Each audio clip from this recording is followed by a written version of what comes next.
Well, good afternoon. Can you believe it? Look at just white everywhere. What do we got? Probably 6-7 inches of snow. Unbelievable. I really thought it was done, but we'll take the moisture. I had a bad go yesterday and the day before, so I was in the feed shed here and I was palleting everything, I guess you could say. That one pallet's actually frozen in the ice, but we always have a bunch of half pallets and things like that, so we can't, because we don't have a skid steer or anything small enough, you can't really get in here to stack the things on the side, so we just unload them by hand and stick them over there. Not the end of the world, but I was doing that, and when I made my trip from over here, check this out, it was a bad day. Right here, look at this guy. Frozen in the ice, nails sticking straight up, right in the bottom of my feet. So, there's another set there. So anyways, I gotta go be mindful of that. I don't wear steel-soled shoes because they, I mean, if you're not working in industry, they kind of just are uncomfortable to hurt your feet. So I just wear leather boots. But anyway, so I got 2 holes in the bottom of my feet.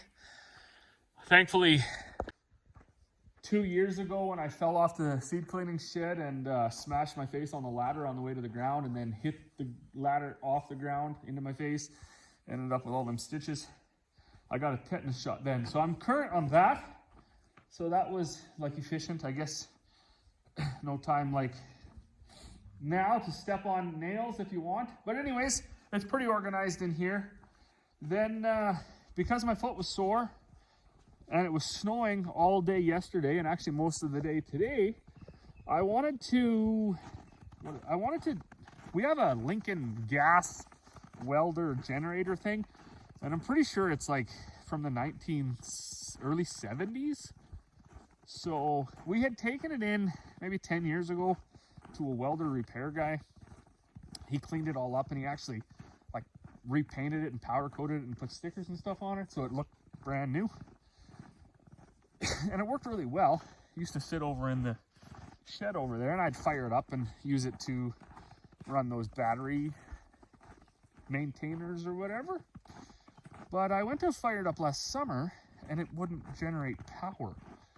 So, day before, I had it in the shop here. And now, have you ever poisoned yourself? So this just got away from me, but because it wasn't generating power, I guess I just didn't give it any thought to the fact that I left it running. So it was running in here and I was kind of working away at it, and I don't know how long it ran. It ran for a really long time. And then while it was running, because I figured maybe it would just spark itself up if I left it running, then I came over here and I was looking at these new rollers that I ordered and cleaning off this shelf, or at least organizing a little bit. So I need, these are canola rollers, extra fine, low clearance, but I wanted something with an angle like these because it turns so slow that, yeah, okay, this fills up with canola and then it drops, but it's so slow that there must be gaps, like there would have to be. And I want a more consistent feed. So I ordered these. There's a guy in Saskatchewan actually makes these. And you can see inside there, they're at an angle and you just replace them. So I'm going to do some tests this year. I'm going to take these. I'm going to rebuild this roller. I got new bearings here too. So I'm going to rebuild this roller and with these canola ones. And then I'm going to... this one got all chewed up, so I have 2 of them. These are for your seed, basically, and your cereals. I'm going to put these angled ones in there, these spiral ones, I guess you can call them. I'm pretty excited about it. Also excited that it's the guy makes them himself with a 3D printer, so that's pretty neat. And he designed them himself. It's, what is it? It's Iron Horse out of Saskatchewan there. So if you do have a Flexi Coil or a New Holland or whatever, and you have these style rollers, even the older John Deeres, and you're looking for, or at least John Deere had made a a tank that was similar, as my understanding. You're looking for them, definitely give that guy a call. I have a feeling these are going to be really, really good. They're just what I was looking for, actually. So anyways, while I was doing all this, back to this thing was running and pumping a ton of carbon monoxide into the shop. Then Corey said, hey, it's supper time.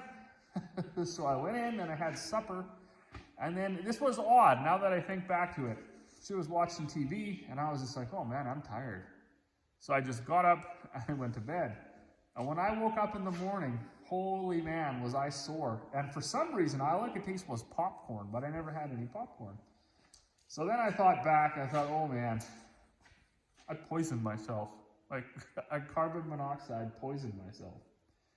So then I had to Google those symptoms, and yeah, I'm pretty sure that was part of the course. I actually phoned my buddy Jeremy. He's farming with treasures on this. If you haven't checked out his channel, I would strongly recommend doing that. But anyways, I phoned him. He had a good laugh about it. So he is a mechanic and works in shops a lot. So I assumed that he would be able to tell me what I was in for if he himself hadn't experienced the poisoning. I'm sure he knew someone that did. So anyways, he got a good laugh, told me I'd probably survive. And I did. I'm still here. But anyways, I'm not going to do that today. I'm not going to poison myself again. And then yesterday was Thursday, and the kids had their last hockey. So the one U17 played the parents, and then the U9 teams played each other. So we were busy with that anyways.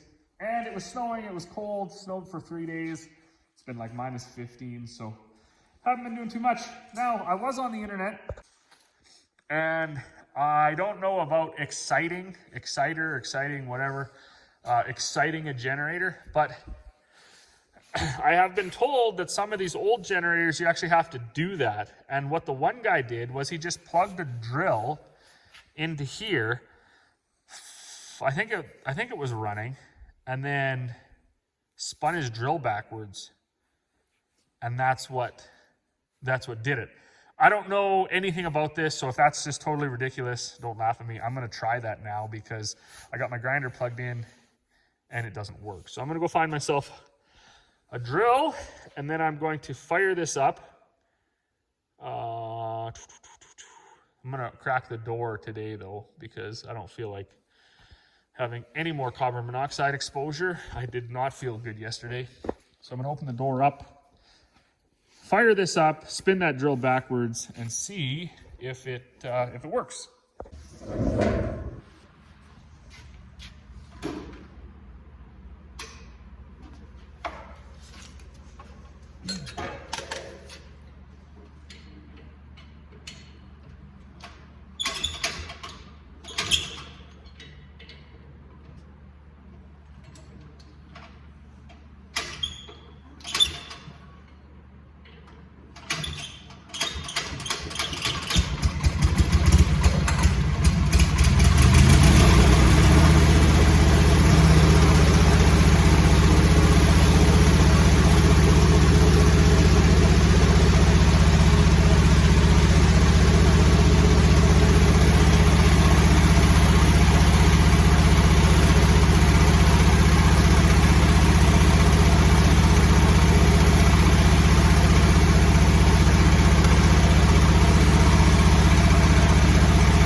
Well, I can tell you that hooking the drill up and spinning it backwards definitely didn't work.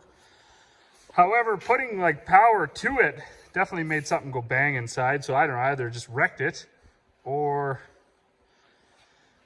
I don't know. Maybe there's a fuse. I gotta look. There's a couple fuses I'm gonna check, see if that whatever. And then I don't actually think I'm gonna spend a whole bunch more time on this because I don't know what I'm doing. And it's not that I just don't know what I'm doing a little bit. I have no idea what I'm doing. I don't even know. Like, I don't have a clue. This thing is so old. Not that that really means too much, but it's just way beyond my level of expertise. I guess I could take this off and see if there's something jammed in here, a mouse nest or something. I don't know. But I might do that yet. Take it off. And I guess if that doesn't work, it goes in the garbage. I'm not sure what I do with the motor. It does start pretty easy. But no point in keeping this thing around if it's not going to work. Just a motor to run nothing, I guess. It was a really good welder. I know Dad used it quite a few times. And the old boys who it come with the farm, so the old boys who originally had it, they used it quite a bit. Check this fuse here.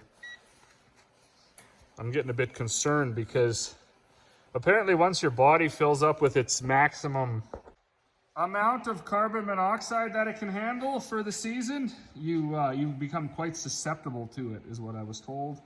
So you end up, you know, just a little bit of exhaust or whatever, and all of a sudden you don't feel very good. So I don't know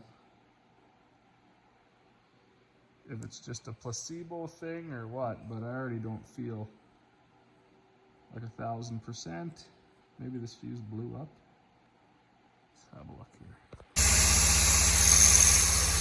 Holy smokes! I actually did it.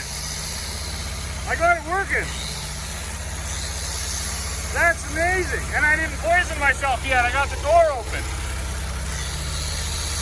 So it didn't work when I spun it backwards, but I grabbed a 12-volt battery and just made a couple of leads, and I just touched them on there, and now you can see it's working. That is absolutely amazing.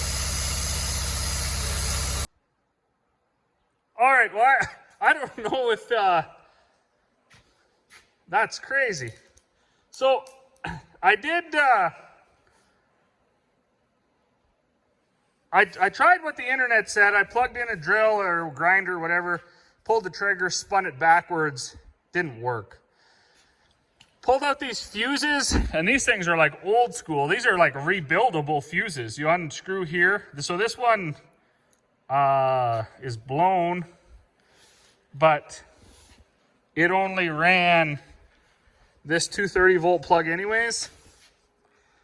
So I took the guard off, and as I suspected, there was some sort of a nest in there.